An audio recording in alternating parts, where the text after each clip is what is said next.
Hola a todos, vamos a hablar un poco del sustantivo, de la categoría gramatical del sustantivo o clase de palabra, como le prefieran denominar.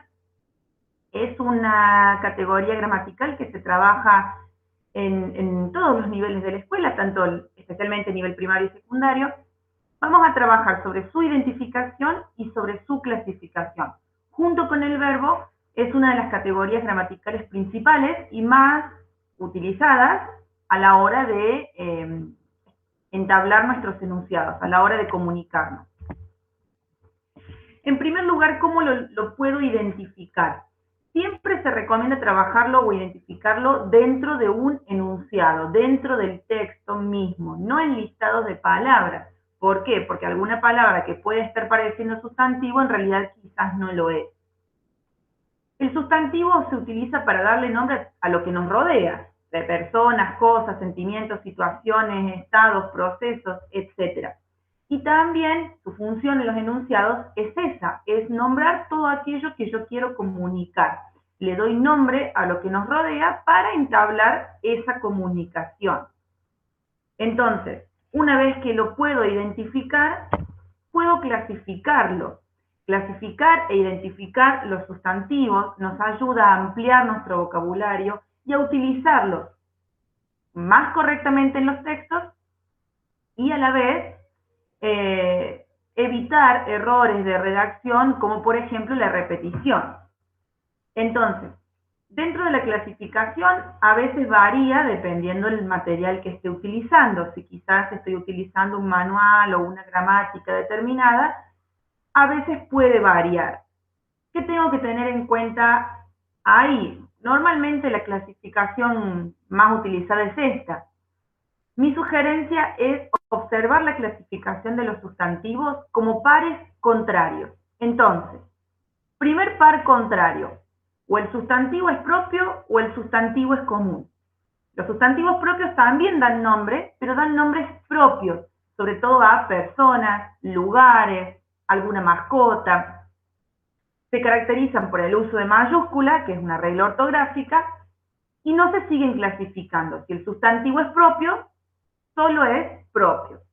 Ahora, los comunes, como veíamos recién, le dan nombre a lo que nos rodea, pero no nombre propio, por eso no es necesario el uso de mayúscula, excepto que esté comenzando oración, y sí se siguen clasificando. Entonces, si yo identifico al sustantivo como común, tengo que continuar su clasificación. Repito, se sugiere observar la clasificación como pares contrarios para que no nos falte nada, para que quede completa. Entonces, primer par, o es concreto o es abstracto. Segundo, o es individual o es colectivo. Tercero, o es contable o es no contable. Entonces, en ese caso, voy a tener que observar el sustantivo, obviamente habiéndolo buscado en el diccionario si no sé lo que significa. Si no sé lo que significa, no lo puedo clasificar. Entonces, ¿cuál es la gran diferencia entre concretos y abstractos? Ahí, dependiendo del material que utilicemos, puede haber una ligera variación. De hecho, normalmente en nivel primario se nos dice que los abstractos son aquellos que no se pueden ver ni tocar.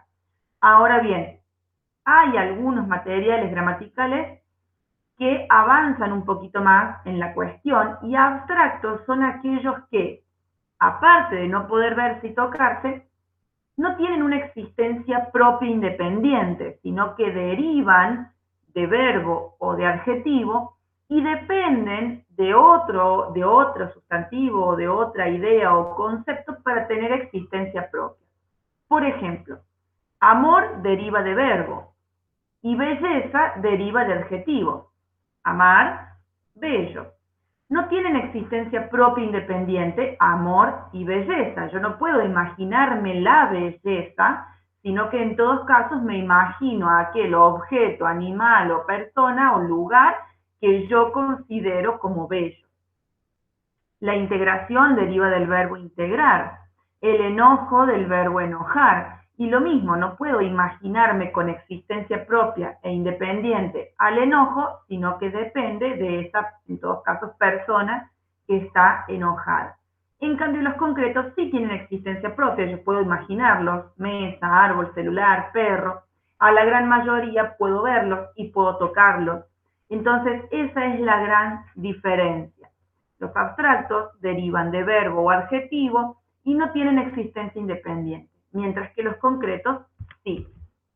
El segundo par contrario indica si ese sustantivo común es individual o es colectivo. Normalmente el error que se comete aquí es que se confunde colectivo con plural. Colectivo no es sinónimo de plural. De hecho, los individuales, como por ejemplo hay peces, pueden estar en plural. ¿Cuál es la diferencia entonces? El colectivo siempre denomina grupo de. Así esté en singular, así esté en plural. Por ejemplo, cardumen está en singular y sin embargo designa grupo de peces. Yo lo puedo poner en plural, cardúmenes, y sigue designando varios grupos de peces. La noción de grupo no se pierde. En los individuales, si yo digo peces en plural, sí es verdad que tengo varios peces, pero si yo lo paso al singular, pez, la noción de grupo se perdió. Entonces, en los colectivos siempre designan grupo de, en este caso cardumen de peces, gentío de personas, plantío de plantas, jauría de perros. Hay muchos. Estos son algunos ejemplos. El último par contrario indica si el sustantivo puede ser contable o no contable.